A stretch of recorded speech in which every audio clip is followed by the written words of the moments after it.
नमस्कार दोस्तों, मैं दिव्या आज आपके लिए लेकर आई हूँ सुभद्रा कुमारी चौहान जी की लिखी कहानी चढ़ा दिमाग। शीला स्वभावतः कवि थी। वह कभी कभी कहानियाँ भी लिखा करती थी। उसकी रचनाएं अनेक पत्रों में छपी और उनकी खूब प्रशंसा हुई। साहित्य संसार ने उसे बहुत सम्मान दिया और अंत में उसको सर्वश्रेष्ठ लेखिका होने के उपलक्ष्य में साहित्य मंडल द्वारा सरस्वती पारितोषिक दिया गया। अब क्या था, प्रत्येक समाचार पत्र और मासिक पत्र में उसके सचित्र जीवन चरित्र छपे और उसकी रचनाओं पर आलोचनात्मक लेख लिखे जाने लगे, जिनके कारण उसकी ख्याति और भी बढ़ गई। वह एक साधारण महिला से बहुत ऊपर पहुंच गई। उसको स्थान स्थान से कवि समाजों से निमंत्रण आने लगे। वह अनेक साहित्यिक संस्थाओं की अध्यक्षा भी चुनी गई। मासिक पत्र पत्रिकाओं के कृपालु संपादकों ने उसकी रचनाओं के लिए तकाजे पर तकाजे आरंभ कर दिए। अनेक सहृदय पाठकों ने परिचय प्राप्त करने के लिए उसको पत्र लिखे। परिणाम यह हुआ कि शीला के पास आने वाली डाक का परिमाण बहुत बढ़ गया। उसका छोटा सा घर ऐसा मालूम होता जैसे किसी समाचार पत्र का ऑफिस हो। वह बेचारी इस असीम सहानुभूति के भार से दब सी गई। पत्र प्रेषक उससे उत्तर की आशा करते थे और यह आशा स्वाभाविक भी थी, परंतु वह उत्तर किस किस को देती। आखिर पत्र भेजने में भी तो खर्च लगता ही है और वह तो निर्धन थी। शीला के पति जेल में थे। सत्याग्रह संग्राम प्रारंभ होते ही वह गिरफ्तार करके साल भर के लिए श्री कृष्ण मंदिर में बंद कर दिए गए थे। साथ ही 200 रुपये जुर्माना भी हुआ था। इन सब कठिनाइयों को वह धैर्यपूर्वक सह रही थी। फिर भी वह बहुत परेशान सी रहा करती थी। मैं शीला को बहुत दिनों से जानता था। जानता ही न था, वह सगी बहन की तरह मुझ पर स्नेह करती थी और मैं अपनी ही बहन की तरह उसका आदर करता था। इधर कुछ निजी झंझटों के कारण मैं बहुत दिनों से शीला के घर न जा सका था। एक दिन शाम को पोस्टमैन ने मुझे एक लिफाफा दिया। खोल कर देखा तो पत्र मेरा नहीं किंतु शीला का था। कल्पलता मासिक पत्रिका के संपादक महोदय ने बड़े आग्रह के साथ शीला को कोई रचना भेजने के लिए लिखा था।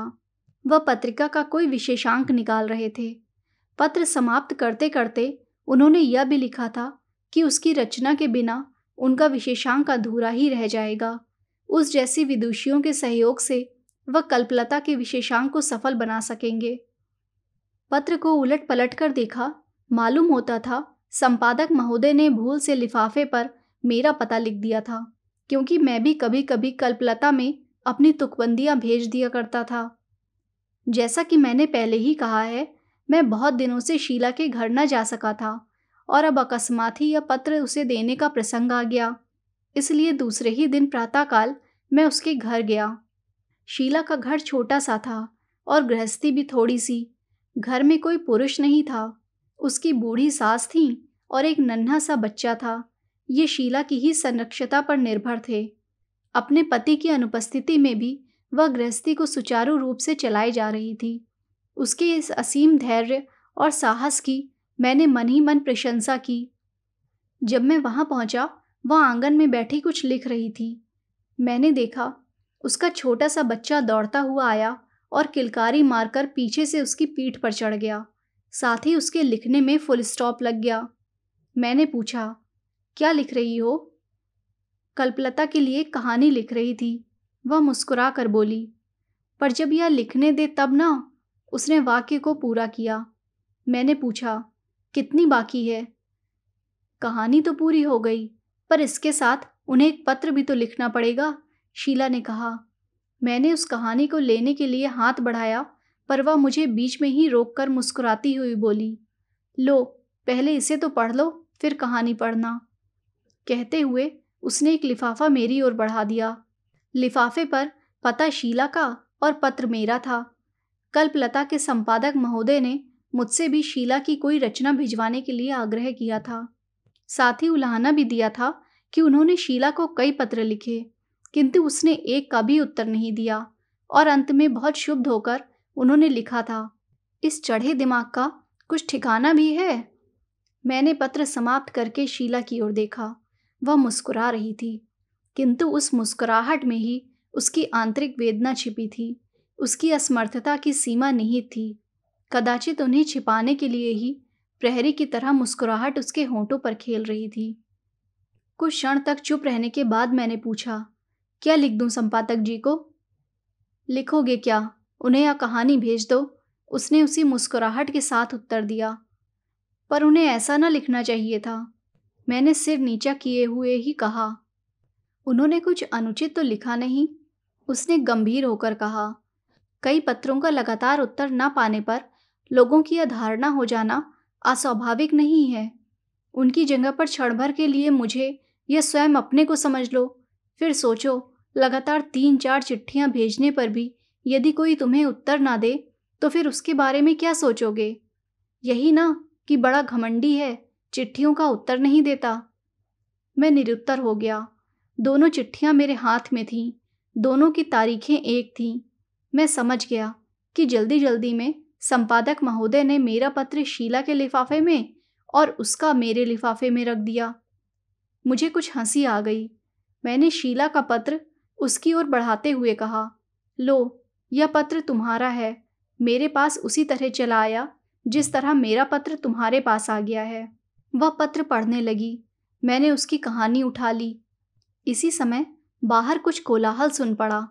मैंने बाहर जाकर देखा, तहसील के 2 चपरासी ऊंचे ऊंचे लठ लिए खड़े थे।